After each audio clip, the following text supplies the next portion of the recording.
Not just MVD, but we also have Deluxe who came through. That's and right. beat Awestin. What, 2 weeks ago? Hockey came through last week, was able to take it. Awestin, of course, wasn't attending last week. So I'd expect that Deluxe is in semis, right? So he's playing against MVD? I'd wager. Okay. Yeah, I'm getting a nod from production. So yeah, so the other side of winter semis, Deluxe versus MVD, which will be amazing. But this is also going to be great, and we've seen it before. I mean, these are two of the most prolific people in the region between Awestin and Cheeks, I would say. Absolutely. You know, Cheeks just an internet sensation somewhat, and Awestin is, you know, kind of The number same. one in Texas with authority. Yeah, internet sensation as well, I give it to him. Ooh, that empty landed the jabs with some nice pressure, but Awestin held strong. Nice. Using that climb hazard, or not the climb hazard, the blade beam to kind of get rid of any PK Thunder pressure off stage.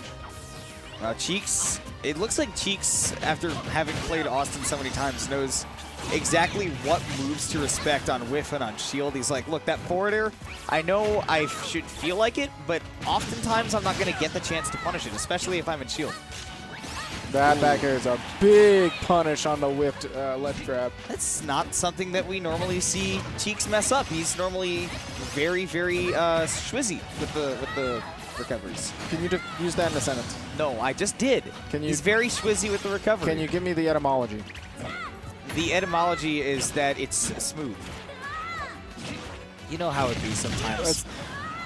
Neighbor, right. I like making up words, and man, sometimes Cheeks just likes to make it up as he goes, even challenging a PK Thunder 2. He just lives in the moment. Oh my goodness, the climb hazard setting up so big for him. That up smash was beautiful. And I love these empty lands from Cheeks. They're making Awestin do something, giving him ideas of how he can approach this man. Definitely scaring Awestin into pressing some buttons. Smacked him out of the side magnet, but Awestin gets a forward throw, puts him off stage. Wow. He does not trade with it. But he's still at his jump. That's what I'm saying about Cheeks, man. Recoveries are all there. Oh my goodness. Man, 145 would have done for certain. Crossover back air still not killing at this percent. Can you imagine our Cloud back air in Smash 4 not killing like that? I can't imagine Cloud not killing at any percent in Smash 4.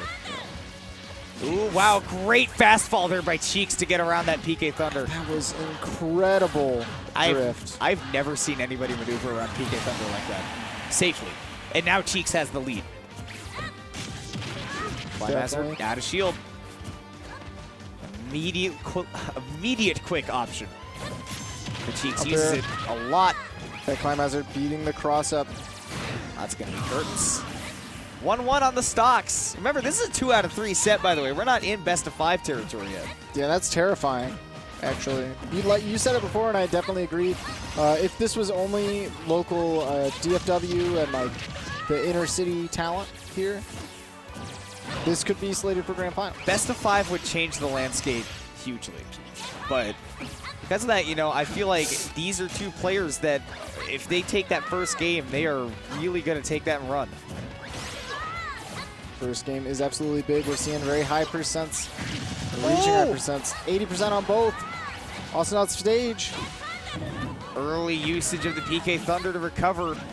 He didn't want to get clipped out of an air dodge that back was throw. Such a risky recovery because Cheeks could have really punished him with a dash attack or something of the sort. And with great DI, he gets the chance to knock him off the top. Awestin got that kill screen, but great DI from Cheeks allowed him to mount a counter assault, flying down with the down air from the skies. Awestin, after that kill, thought he was so confident in challenging him up in the air, but you can't forget that Cloud... Big sword hitbox. Big sword. There's a reason everybody, when you say big sword, this is the one you think of. The Buster sword definitely is swinging. 70 pounds of... Wait, hang on. I was about to say, like, 70 pounds of, like, you know, whatever, like, Japanese metal or whatever, but I don't know what nation Cloud is from. I never played Final Fantasy. I'm pretty sure Cloud is Japanese. Well, from, like, a real-world origin, sure, but I don't know what the... I'm talking about in Final Fantasy He speaks universe. Japanese. I'm talking about in Final Fantasy universe. Yeah, he speaks Japanese. Sword would be. I mean, I don't know if Japan exists in the Final Fantasy universe. They're So that's what I'm saying, neighbor. living off fake fake world. And I get invested in fake worlds, okay? Just like the fake world where you expect my banter, respect my banter, and the ones where I don't misspeak. So Awestin taking Cheeks to Smashville for game 2, and already having some woes off stage. But a delay on the recovery is going to get him around that down tilt. That climb hazard, though, bailing Cheeks out of more situations. My gosh. Yeah, he's getting more bailouts than Banks right now, man. Nice. Just jump over it. Straight over it. And that was just a single full hop. That did not require a double jump. If it did, Ness would have been out of luck. Yeah. SOL, man. Just roll away, wait for Cheeks to do something. That's kind of the entire matchup, is just wait for your opponent to really commit to something. Ooh, and the usage of that PK Thunder. Awestin could have hit Cheeks earlier, but he knows that Cheeks wants to recover low, and therefore putting that PK Thunder down there means that he either has to challenge it or face the consequences. Nice chasing with that PK Thunder. Cheeks knew not to avoid PK Thunder, but to avoid PK Thunder too. So he drifted out, took the hit. That's what the double up airs mean. You know what's coming after that. It's the only logical return. Cheeks returning to ledge, 78%. Still able to get down after that climb hazard. Just the couple of mix-ups that he has on that is, enough for him to... It's kind of like a rock, paper, scissors thing, and Awestin has been guessing wrong often. Cheeks' ledge trapping is just so good. Great mix-up on the recovery so he couldn't get too framed. I mean, that's just the one crazy intelligent thing about Cheeks, is that he knows every single option that he has available to him. And he oftentimes uses that entire list. There's some people who have like so many options to explore with their characters, so many worlds to conquer. Cheeks does such a good job of forcing Awestin to, hold forward and dashes just out of the range to get that punish. Ooh! To anti-air. That's just a sword you can. Yeah, for sure. Sword you can indeed. Ooh, but back air falling off that platform, been doing wonders for Cheeks. With that back throw, is still going to be living with some good DI. PK Thunder means he can also keep that limit. Oh my God! That man hit him with a tornado, typhoon, cyclone, anything you want to call it. That was definitely a home run. That's what I'm going to call it. Out of the park baseball right now. Austin's playing it. Over the fence. And that could be a momentum swing that Awestin really needs to pull back this game too. And maybe the set forward throw is going to put him off stage. And oh my! He couldn't activate it fast enough. He just had to have it be a little bit lower so that he could actually hit Cheeks. Will he do it again? Going for that PK Thunder. Gonna wait for the down air. He chases that distance with a fire. See, at that situation, I think I would let Cheeks just go to the ledge rather than getting the extra damage from the Thunder and potentially putting him back on stage like it happened.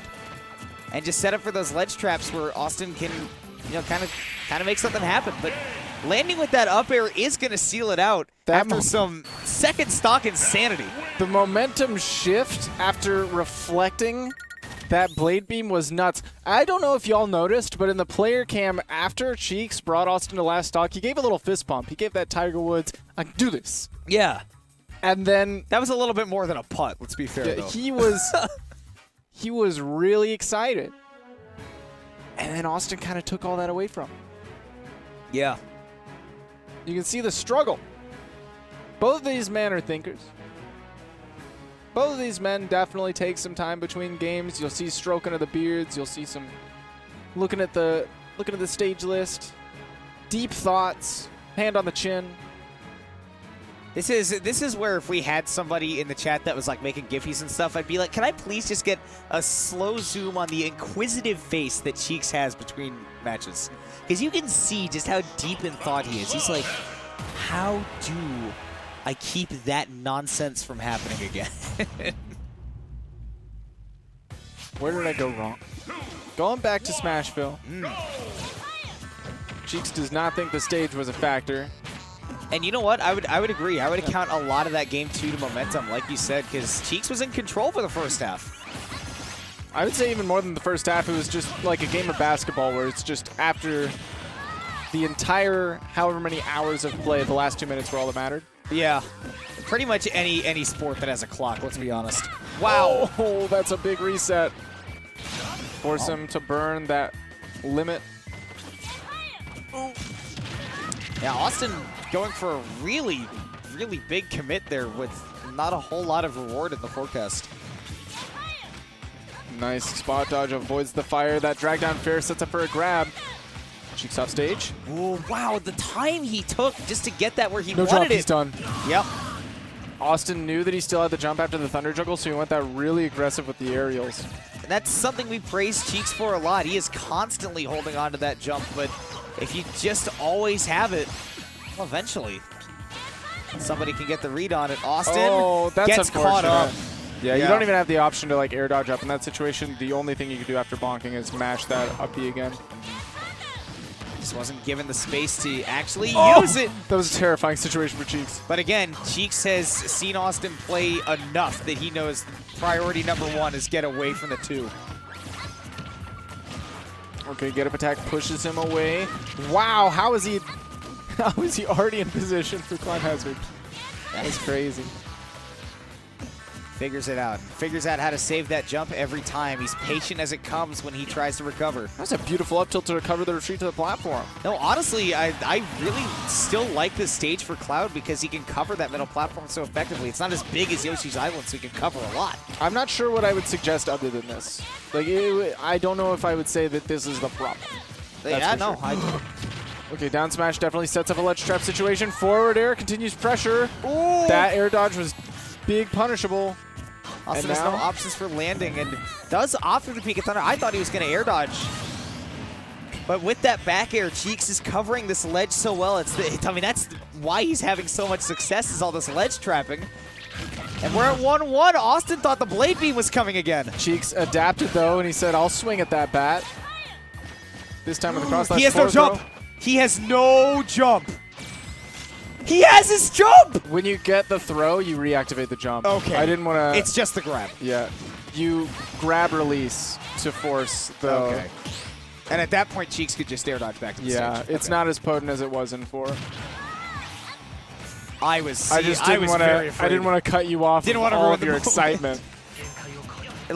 Thank you for letting me be excited, at least in the moment. I'm excited because Cheeks is going off stage. It was an all-or-nothing move, and he just mistimed what he needed. And Awestin will take the set 2-1. That's rough, too, because you know when he jumped off stage, there was a moment of hesitation before he did. But that moment of hesitation was, I don't know if Austin's going to go for this PK Thunder or try to air dodge up or what have you. And it was that. And the mix-ups that Awestin had been bringing to the table made it hard for Cheeks to react. So there eventually went down a little bit too late and wasn't ready for the punish. Can I tell you